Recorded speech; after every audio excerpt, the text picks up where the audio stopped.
Tantor Audio, a division of Recorded Books, presents The Art of Balance. Live healthier, happier, and longer the Japanese way, by Kaki Okumura. Narrated by Cindy Kay. Introduction. What you will gain from this book. How can we live healthfully? It's a seemingly simple question with a simple answer, but it's a question that many of us have struggled with. On the surface, most people will give you the generic answer.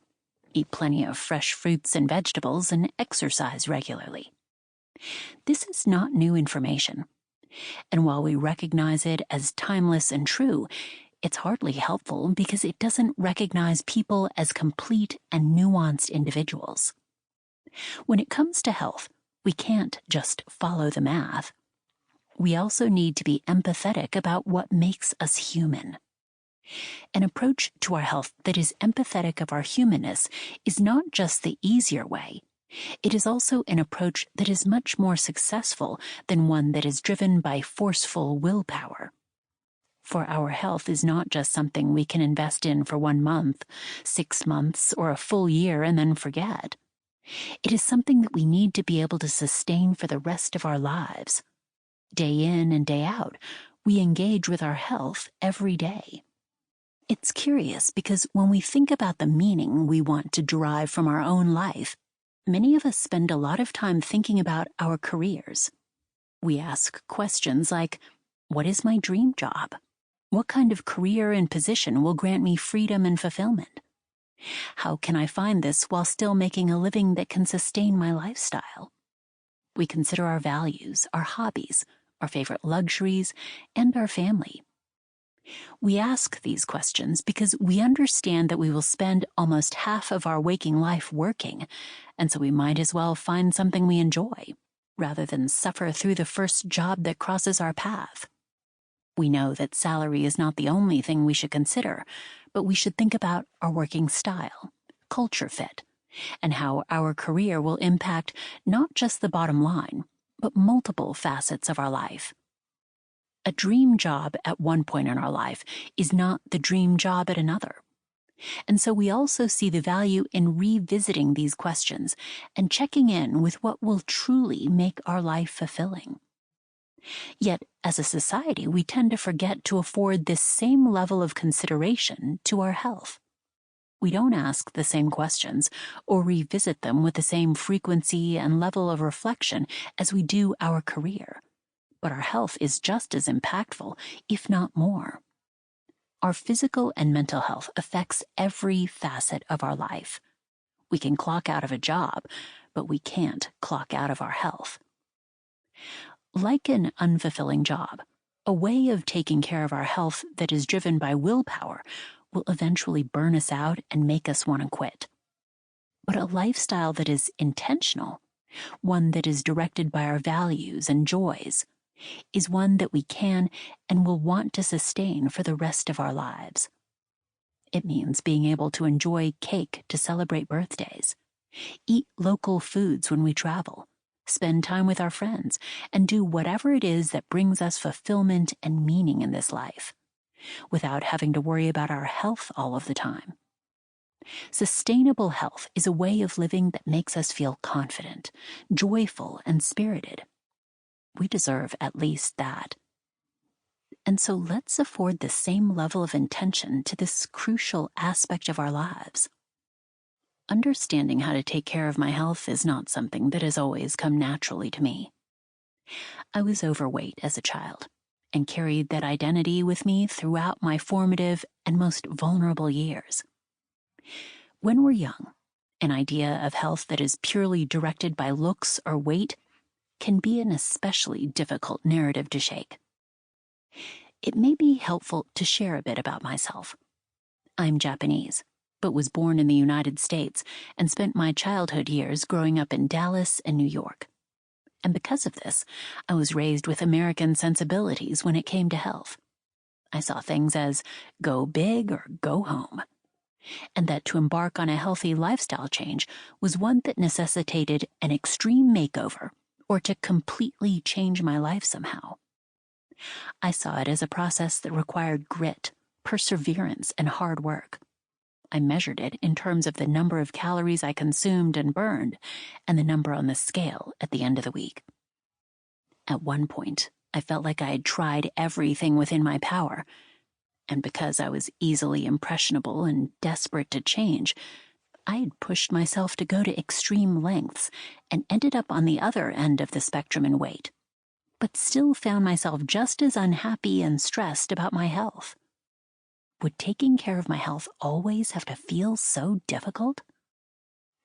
This perspective changed when I moved to Japan. I saw and experienced how people did not see health as a list of things they should or shouldn't do, but that living healthily was a balancing act. It didn't require extreme intervention or change, and most importantly, I was able to find an approach that aligned my health with my values. It was a way of living healthfully that wasn't governed by restriction or willpower, but was rather rooted in freedom and intuition. In this book, I won't lecture on the importance of eating vegetables or regularly moving your body, and how good it is for our health and well-being. I will instead assume that these are recognized truths and offer a way to incorporate it into our modern lifestyle in a way that anybody can adopt. No matter where you are in your health goals, whether this is your first or 20th attempt to approach your health differently, the advice is meant to be adaptable to any lifestyle, at any age, to any person. I hope you find it surprisingly effortless. In an approach that puts human empathy at the forefront is the implied understanding that our health and well-being is not just our physical health, but is also closely related to our mental health. In fact, these two components work in both directions. When we take care of our physical health, we find that our mental health benefits. And when we take care of our mental health, we find that our physical health also improves. The reverse can also be true, that when we are in poor physical health, our mental health struggles, and that when our mental health is not so great, our physical health can also suffer. They're so closely interrelated that we cannot think about one without considering the other. This acknowledgement means expanding our understanding of health beyond just eating vegetables and exercising.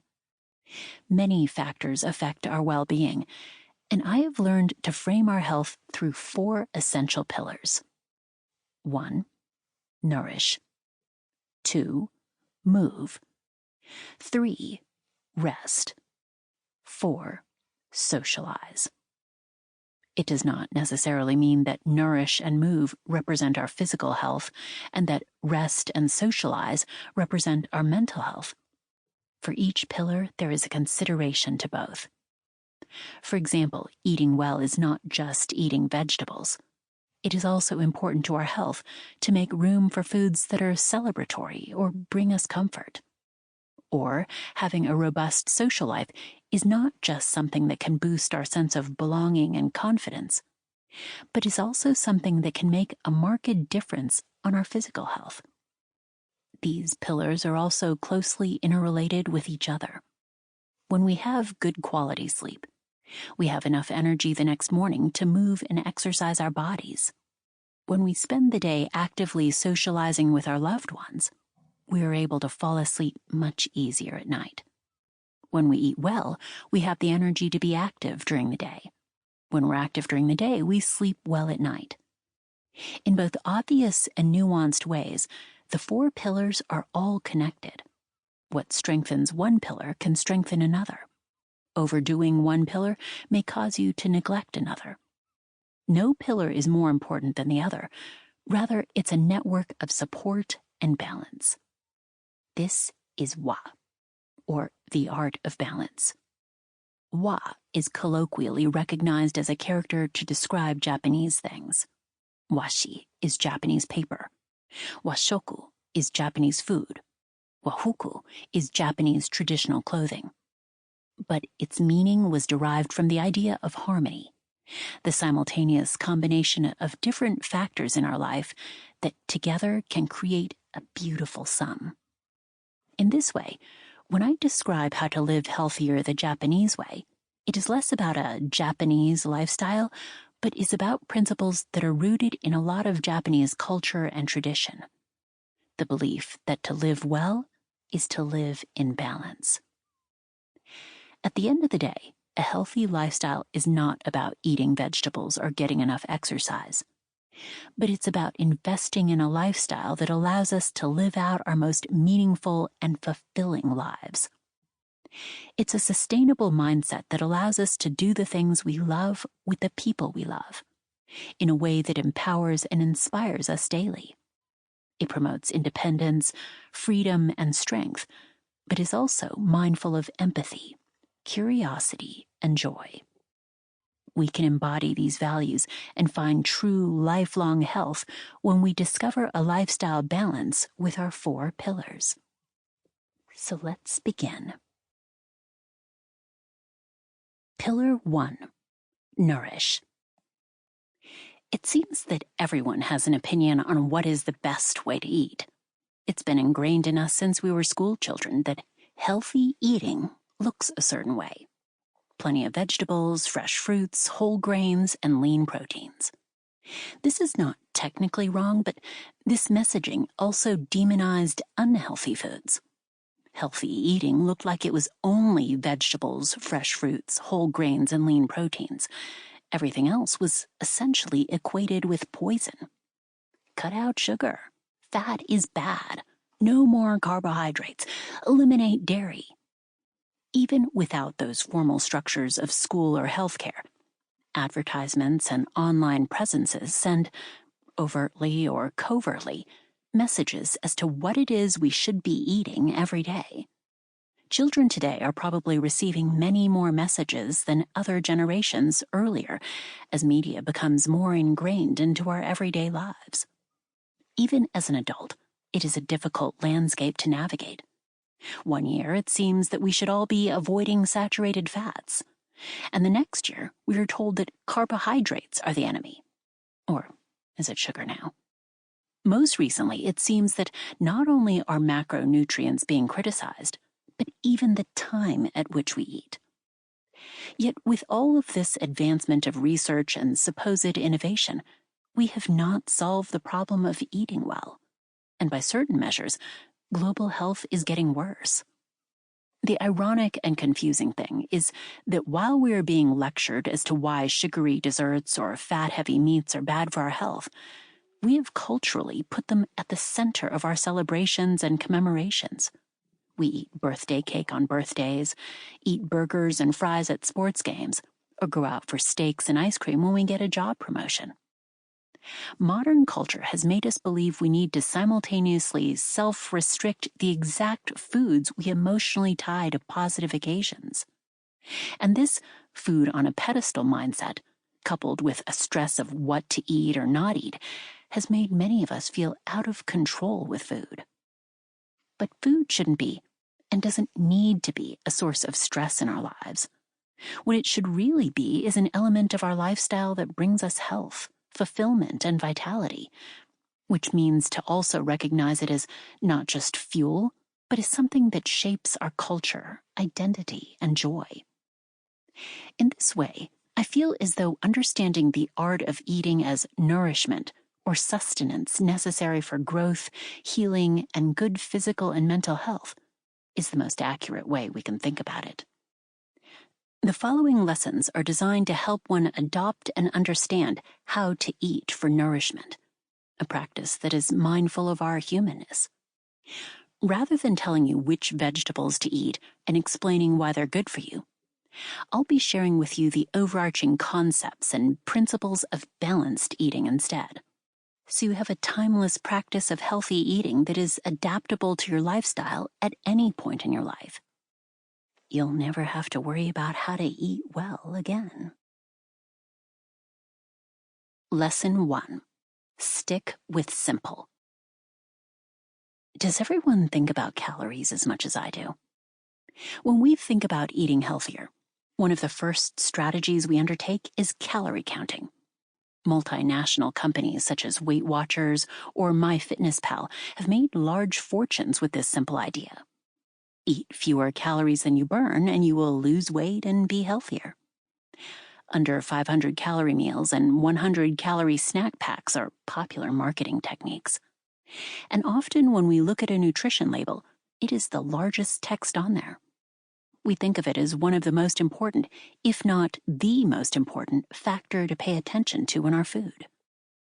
Yet, the healthiest foods available to us don't come with nutrition labels telling us how many calories they contain.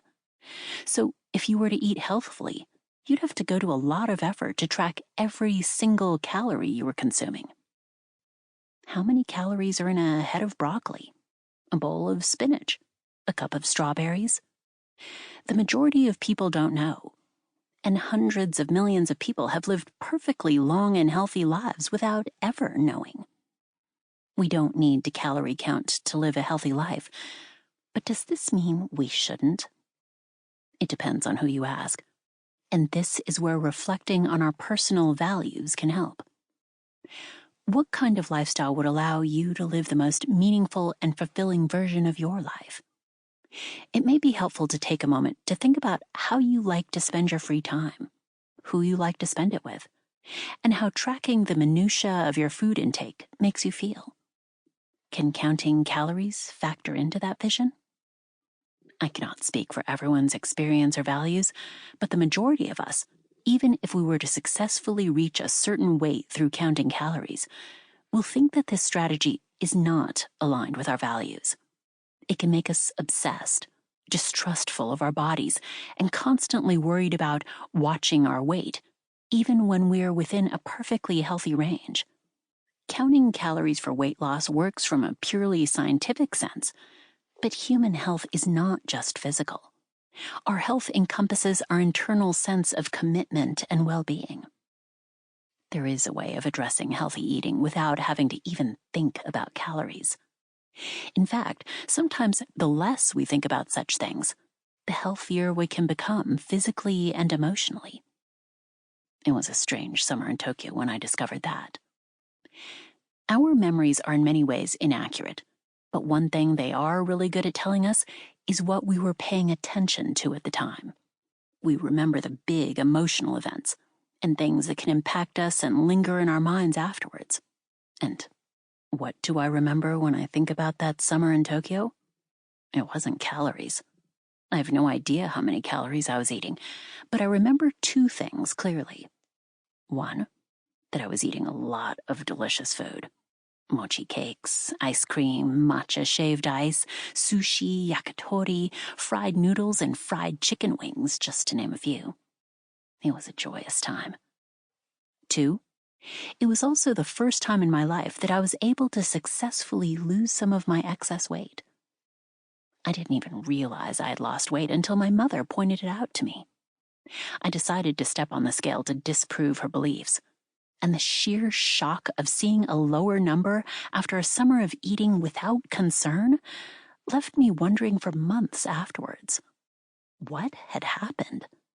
Was I inadvertently eating some miracle fat-burning Japanese superfood? Or was simply eating without thinking the golden rule I'd been missing?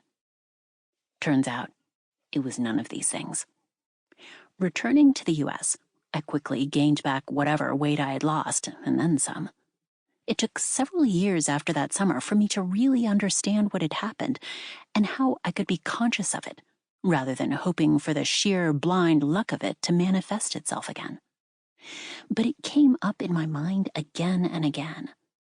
If we don't need to pay attention to calories when it comes to our diet, what do we need to pay attention to? I made it my mission to find out. In my pursuit of the answer, I came to realize I'd naturally become a healthier weight during my time in Tokyo because I was doing daily things differently that summer. I just didn't recognize it at the time, for it was neither remarkable nor particularly revolutionary. It was simple. When habits and mindsets are simple enough, they become intuitive, and the practice of taking care of our health can feel as natural as brushing our teeth in the morning or combing our hair. We don't see these things as critical to our health because we don't really think about the importance of, say, brushing our teeth. But Go a few days without it and you'll quickly see how the small things add up when it comes to our well-being. If we had to pay attention to the amount of toothpaste we use, or the brand of toothbrush we're using, or at what time we have to brush our teeth every night, the complexity would be exhausting. The sheer thought of taking care of our dental hygiene would make us want to give up. But luckily, we don't need to expend our energy like this to have healthy teeth. And the same idea can apply to eating. We don't need to put in lots of thought or energy following a complicated meal plan or dogmatic diet to live healthily. In fact, if we keep the practice simple, we can make it as natural as brushing our teeth before going to bed or combing out our hair before we leave the house in the morning. It is in this mindset where true sustainability and long-term well-being can finally take place. So that is Lesson 1. Lesson 1, stick with simple. Lesson 2, design for a harahachi bunmei. Itadakimasu. The first night back in Tokyo was always my favorite. My grandmother would welcome us into our home with ready-made futon beds, a gigantic order of sushi waiting for us on the dining room table, and a selection of fancy Japanese wagashi confectionery sweets sitting in the fridge for later. She didn't serve us any grocery store-type sushi either, but a large round platter freshly delivered from the sushi restaurant one block over, where the vinegar rice was at the perfect temperature and the fish was unfailingly tender and generously served. But there was always something very unfortunate about this first night back in Tokyo that made this homecoming meal a bit of a struggle. I was never hungry for it. This was quite reasonable because the time difference from New York to Tokyo is 13 hours in the summer, meaning that a 6 p.m. dinner time in Japan actually feels like a 5 a.m. New York morning to someone who has just arrived. Not to mention the 12-hour flight during which you are sitting and doing nothing. So it is no wonder that I never felt hungry. But I love sushi, and I especially love the sushi from that restaurant. So it was always my inclination to eat a lot, even if I was not hungry. It is hard to describe why my need to eat felt so strong even when I had no appetite. Was it the anticipation? The emotional attachment to the event? That I had not had this sushi for so long and didn't want this moment to slip away? While I had never really confessed out loud how I was never hungry for this first meal back, my grandmother was a perceptive woman, and she would see that I was forcing myself to eat. Harahachi bunmei, Kaki-chan. Don't worry about having to eat everything right now. You will probably feel hungry when you inevitably wake up in the middle of the night, and there will be plenty left waiting in the fridge for you. Harahachi bunmei directly translates to 80% of your stomach, or the idea that we don't need to be eating until we are full, only until we are satisfied. At 80%, we can feel neither overstuffed nor deprived, but satiated and content. The phrase is actually part of a longer Japanese proverb, harahachi bunmei shairazu, which translates to eat in moderation, and you will never need to see another doctor. When my grandmother said this to me, I didn't give her words much consideration, but I realized later that it was an idea that ended up sticking with me, whether I was conscious of it or not. Harahachi bunmei is not just something my grandmother adheres to. The concept is omnipresent throughout Japanese society, and so even without thinking too hard about it, I would find myself being nudged toward moderation. For example, have you ever seen those videos online of how is McDonald's in Japan different? Or what do they serve at Starbucks in Japan? If you watch one of these videos, you will often find that the host will order and review the different kinds of food and drink offerings, such as teriyaki burgers, ebi filet-o, and roasted green tea frappes. But they consistently miss the most important and notable difference between a McDonald's in Japan versus the United States. A difference that almost always comes up in conversation whenever I talk to someone who has visited Japan, whether they be an expat who has spent many years living there or is just a tourist strolling by. If they tried to pull the same stunt in the United States, there would literally be riots. Then again, the United States can probably learn something from Japan.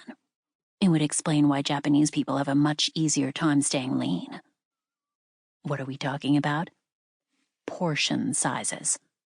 Food sizes are surprisingly arbitrary and inconsistent, even within the same brand. I used to be shocked when I would go to a Japanese McDonald's. When I ordered a medium-sized beverage, I would think that it was almost childishly small. How could anyone consider this cup to be an acceptable size for an adult, I'd wonder. The ironic thing was that coming back to the US after a few months, I'd again find myself thinking, how could anyone consider this cup to be an acceptable size for an adult? Only this time, I'd be astounded by how big a medium-sized beverage in the US is. A medium in the US is 21 ounces, but a large in Japan is 20 ounces.